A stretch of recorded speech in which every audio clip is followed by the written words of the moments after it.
আপনার কাছে ব্যারিস্টার কাজল, আমরা একটু আসতেছি, আমরা এখন এই জায়গাটার মধ্যে থেকে একটু জনাব নাসিরউদ্দিন পাটোয়ারিকে একটু শুনতে চাই। জনাব নাসিরউদ্দিন পাটোয়ারি, আপনারা আওয়ামী লীগের যে বয়ান মুক্তিযুদ্ধ নিয়ে, চেতনা নিয়ে বা অন্য কোনো কিছু নিয়ে, সেইটাই আপনারা প্রতিষ্ঠিত করতে চাইতেছেন কিনা যে আসলেই মানে ওগুলি আওয়ামী লীগের সম্পত্তি?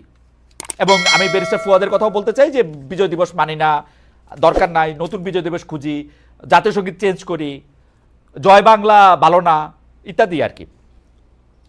না, প্রথমত হলো মুক্তিযুদ্ধের অপমান করি যে যে প্রথমত হলো বিএনপি আমাদের প্রতিপক্ষ নয়, কিন্তু বিএনপির কোন নীতি যদি ওল্ড সিস্টেমের সাথে যায়, আমরা সেই সিস্টেমটার বিরোধী। এটা বিএনপিকে সুস্পষ্ট ভাবে এটা বুঝতে হবে।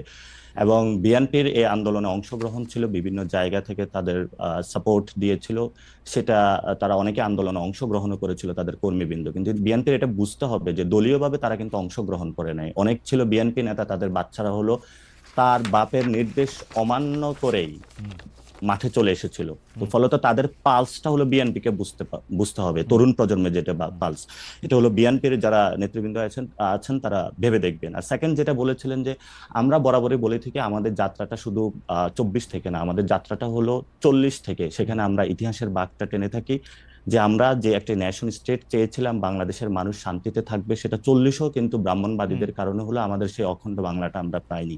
আমরা 71-এ যে মুজিববাদী দিল্লির এক্সটেনশন সরকার প্রতিষ্ঠিত হয়েছিল, পরবর্তীতে 72-এর দিক থেকে জনগণের আকাঙ্ক্ষার সাথে কিন্তু তারা বেইমানি করেছিল। আমরা কিন্তু 71-এ সে লড়াইয়ের আকাঙ্ক্ষাকে ধারণ করে সাম্য, মানবিক এবং ন্যায় মর্যাদার যে একটি রাষ্ট্র চেয়েছিল, সেটা কিন্তু পরবর্তীতে হয়নি। আমরা সেই জায়গা থেকে 71 এবং 24-এর একটি সংশ্লেষণ ঘটাতে চাই, এবং যারা এই বিষয় নিয়ে বিতর্ক সৃষ্টি করবে, আমরা মনে করি যে হয়তোবা তাদের কোনো হীন উদ্দেশ্য রয়েছে এবং এটা বাংলাদেশে একটা বিভাজনের আবারও সেই রাজনীতিটা করতে চাচ্ছে। আমরা বরাবরই বলে থাকি যে 71-এ বাঙালি মুসলমানদের যে লড়াইটা ছিল, সেটাকে মুজিববাদী সরকার ইন্ডিয়ার সাথে একসাথে মিলে কম্প্রোমাইজ করা হয়েছিল, এবং পরবর্তীতে আমরা দেখেছিলাম জনগণ কিন্তু জনগণও কিন্তু রাস্তায় নেমে এসেছিল। এবং জিয়াউর রহমানকে যখন সেনা এবং জনতার একটি মিলন হয়েছিল, সেখানেও জনগণের একটি আকাঙ্ক্ষা ছিল, সেটাও কিন্তু আমরা ফুল পাইনি। আপনার পরবর্তীতে যখন 90-ও একটি আকাঙ্ক্ষার একটি জন্ম দিয়েছিল, সেটাও আমরা পাইনি। তো ফলত আমরা এই 24-এ এসে বলে থাকি যে তরুণদের যে দৃষ্টিভঙ্গিকে এসেছে নতুন করে বাংলাদেশ সাজানোর, সেটা ওল্ড সিস্টেম বা যারা হলো এস্টাবলিশমেন্ট যে সিস্টেমটা রয়েছে, যারা ফেসিবাদী বা ফেসিস্ট একটা সিস্টেমের মধ্যে চলতে চায়, আমরা সেই জায়গাটাতে অপোজ করি। এই জন্য হলো আমি তো ফেসি সিস্টেম দেখি যে আপনারা কাউরে কোনো কিছু কইতে দেন না। এই সরকারের আমলে কারো ইন্টারভিউ নিতে গেলে 3 জন 3 জায়গায় দেয়া লেখে এ প্রতারণা করছে, এইটা করছে, আপনারা তো কারো কথাই শুনতে চান না। আমি মতিউর রহমান চৌধুরীকে আবার উদ্ধৃত করতে চাই, তিনি বলতেছেন এই বাংলাদেশের এই সরকারের এগেইনস্টে কোনো রিপোর্ট কোথাও ছাপা হয় না। তো ওনারা কি সব ফেরেশতা? না, মতিউর রহমান কিন্তু একটা বিতর্ক সৃষ্টি করেছিলেন, কিন্তু আমরা বরাবরই হলো যে কোনো সংবাদ মতিউর রহমানের বিতর্ক বাদ দেন, মতিউর রহমানের এই কথা নিয়ে কথা বলেন। আমরা বরাবরই যে কোনো সংবাদ মাধ্যমের স্বাধীনতা, আমরা সংবাদ মাধ্যমের স্বাধীনতার জন্য আপনি সর্বপ্রথম হলো আমাদেরকে পাবেন, যদি বুলেটটা পড়ে সেটা আমাদের মধ্যেই পাবেন, কারণ আমরা সংবাদপত্রের স্বাধীনতায় বিশ্বাস করি। এবং এই সরকারের সময় সর্বোচ্চ লেভেলের হলো বাংলাদেশের সংবাদপত্র এবং মিডিয়া যারা আছে সর্বোচ্চ স্বাধীনতা ভোগ করছে। আপনি মিডিয়া পাড়ায় খোঁজ নেন, বিভিন্ন জায়গায় খোঁজ নেই বলতেছি। আমি আপনার একটা তথ্য দেই, জনাব নাসিরউদ্দিন পাটোয়ারি, আপনাদের সমন্বয়কদের একজন জনাব হাসনাত, তিনি একটা টেলিভিশনের মালিকের ভবনে গিয়ে একটা লিস্ট ধরায় আসছেন যে এই 10 জনকে বাদ দিতে হবে, নাইলে সময় টিভি থাকবে না, ওইটাকে ইয়া করা হবে। খালিদ ভাই আপনার তো তাহলে মিডিয়া পাড়ায় অনেক বন্ধু বান্ধব রয়েছে, মিডিয়াগুলো কারা দখল করেছে, সেই মিডিয়াগুলোর ভূমিকা কি ছিল? এখন দখল করছে বিএনপি লোকেরা। এখন বিএনপি লোকেরা আর সমন্বয়ক বিএনপি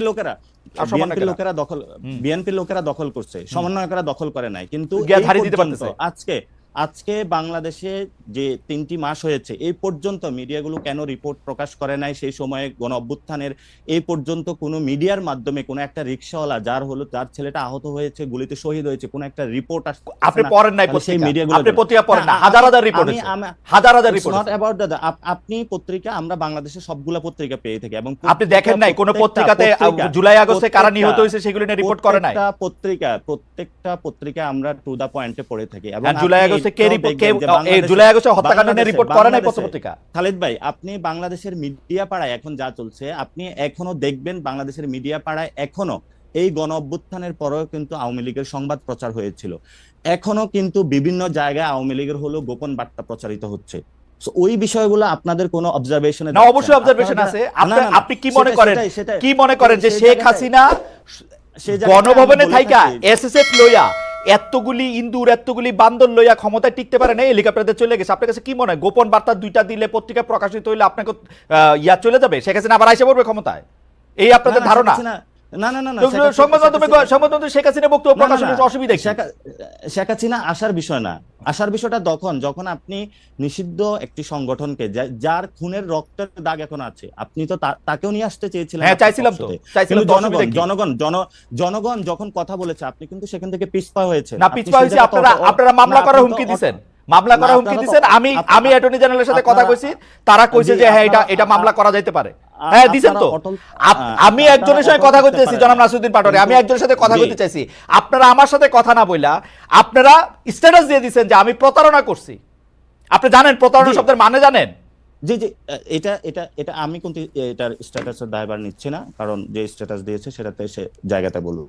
কিন্তু আমরা স্পষ্টত যেটা দেখি ক্যাম্পাসে আমরা যাদের হাতে মাইর খেয়েছি, যারা আমাদের প্রতিনিয়ত পিঠাইছে, যারা প্রতিনিয়ত যাদের হাতে হলো খুনের, আমি ওরে নিয়ে আইসা কোলে বসে আদর করতাম, এরকম আপনার ধারণা? না না না না না না, আপনি কোলে নিয়ে আইসা আদর করা না, অথবা ও আইসা কথা বললে সব লোক আপনাদের বিরুদ্ধে চলে যেত। তাহলে আপনার সাথে তো তাদের সাথে যোগাযোগ আছে। আমার সাথে যোগাযোগ নাই, যোগাযোগ থাকতে হয় না। 50টা জায়গায় আপনাদের সাথে যোগাযোগ আছে, এবং সেই জায়গাতে বাংলাদেশের ইন্টেলিজেন্সকে একটু হেল্প করবেন কিভাবে তাদেরকে ফিরিয়ে এনে এই শিখছেন, দাবিতে হলো বিচারের এই শিখছেন আপনারা জার্নালিজম, যে আমরা আমাদের সাথে আওয়ামী লীগের লোক যোগাযোগ করলে আমরা ইন্টেলিজেন্সে তাদের নাম্বার দিয়ে দিব, এই হচ্ছে আপনাদের জার্নালিজম সম্পর্কে ধারণা।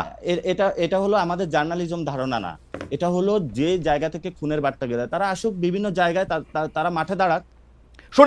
শোনেন এই যে এই সাদ্দাম, আমি আজকে টেলিভিশনে বলি, এই সাদ্দাম দিয়া আমি হচ্ছে ওয়ার্স্ট সাফারার। ওকে আমি একটা প্রশ্ন করার পরে ও হচ্ছে 60,000 ফেসবুক ভুয়া পেজ খুলে আমার বিরুদ্ধে লিখছে। আমি মনে করছি ও আসবে না, ওইটা তার জন্য পিকনিক হইতো না। এটা আপনিও তার ভিকটিম ছিলেন। হ্যাঁ, তাহলে সেজন্যই তো আমি তার প্রশ্ন করতে চাই। আপনারা কি দেখেছেন যে এই টিমের একটি স্ট্যাটাসে এবং তাদের একটা লাইভ টক শোতে সবাইকে হত্যার হুমকি দিয়েছে? এটা কি আপনি দেখেছিলেন? আমি আমি আমি আমি আমি আমি আমি এগুলি দেখি না, আই এম সরি। আপনি আসলে আমরা প্রশ্নের মধ্যে আসেন, প্রশ্নের মধ্যে আসেন, কারণ এই যে আপনি যে এটার কথা বললেন এটা নিয়ে আমার কোনো ইন্টারেস্ট নাই, কোনো ইন্টারেস্ট নাই। এখন আপনার ইন্টারেস্ট থাকবে না, কারণ আপনি ব্যক্তিগত বিষয় নিয়ে আসছেন, তো যে আপনি কোথায় কাউকে নিয়ে আসতে পারেন নাই, কোথায় কি। আমি আসি নাই কিন্তু ব্যক্তিগত বিষয় না, জনাব নাসিরউদ্দিন পাটোয়ারি এই প্রসঙ্গটা আপনি তুলছেন, এই প্রসঙ্গটা আপনি তুলছেন, এই জন্য আমরা কোনো মানে ব্যক্তিগত বিষয়ে যাচ্ছি না। এই প্রসঙ্গটা আপনি তুলছেন পাটোয়ারি, আপনি তুলছেন, আমি তুলি নাই কিন্তু। আপনি ওইটা বলেন, আপনি ওইটা বলেন যে হ্যাঁ আপনি যেটা বলতে চাইতেছি, হ্যাঁ আমি যেটা বলতে চাইতেছি সেটা হচ্ছে যে এই মুক্তিযুদ্ধের বিপক্ষের যে বয়ানটা, যেমন এইটার ক্ষেত্রে নাগরিক যারা আপনারা আছেন, নাগরিক কমিটি, তারা আসলে অবস্থানটা কি নিতেছেন সেটা একটু আমাদের বলবেন। যে আমরা দেখতে পাচ্ছি যে একজন মুক্তিযোদ্ধা, আমি আসলে মুক্তিযোদ্ধারা বলে না, যে কোনো লোককেই আসলে অপমান করা, তাকে গলায় জুতার মালা দেওয়া এবং কোনো একটা কারো ছত্রছায়া এটা করা, এটার বিপক্ষে আপনি যদি 2 লাইনে একটু বলতেন যে এই জিনিসটা নিয়ে আপনি আসলে কিভাবে দেখতেছেন। না, প্রথমত আমরা বলি যে মুক্তিযুদ্ধের যে আকাঙ্ক্ষাটা ছিল 71-এর মানুষ যে জন্য যুদ্ধে ঝাঁপিয়ে পড়েছিল, সেটা তো ব্যাহত হয়েছিল, এবং গত 53 বছরে বিভিন্ন দল ছিল, সেনা শাসন ছিল, বিভিন্ন বড় বড় কিংস পার্টি তারা ক্ষমতায় ছিল, এবং সেখানে তারা কিন্তু মুক্তিযুদ্ধের এই বিষয়গুলো এই পর্যন্ত কিন্তু যে দলে এসেছে তারা কিন্তু মুক্তিযোদ্ধা বানিয়েছে, এবং সেই জায়গাতে মানুষের প্রতি কিন্তু মুক্তিযুদ্ধের প্রতি একটা বীতশ্রদ্ধা তৈরি হয়েছিল, কারণ কে আসল কে নকল বোঝা যাচ্ছে না। ফলে তো আমরা যে জায়গাতে বক্তব্য রাখি সেটা হলো মুক্তিযুদ্ধের যে রিয়েল কোর স্পিরিটটা, সাম্য, মানবিক মর্যাদা এবং ন্যায় বিচার, সেই জিনিসটা আমরা ধারণ করি। সেই জিনিসটা ধারণ করে বলেই কিন্তু আমরা 24-এ উঠে দাঁড়িয়েছি, এবং 24-এ সেই আবেদনের ভিত্তিতেই কিন্তু আমরা মাঠে রক্ত দিয়েছি।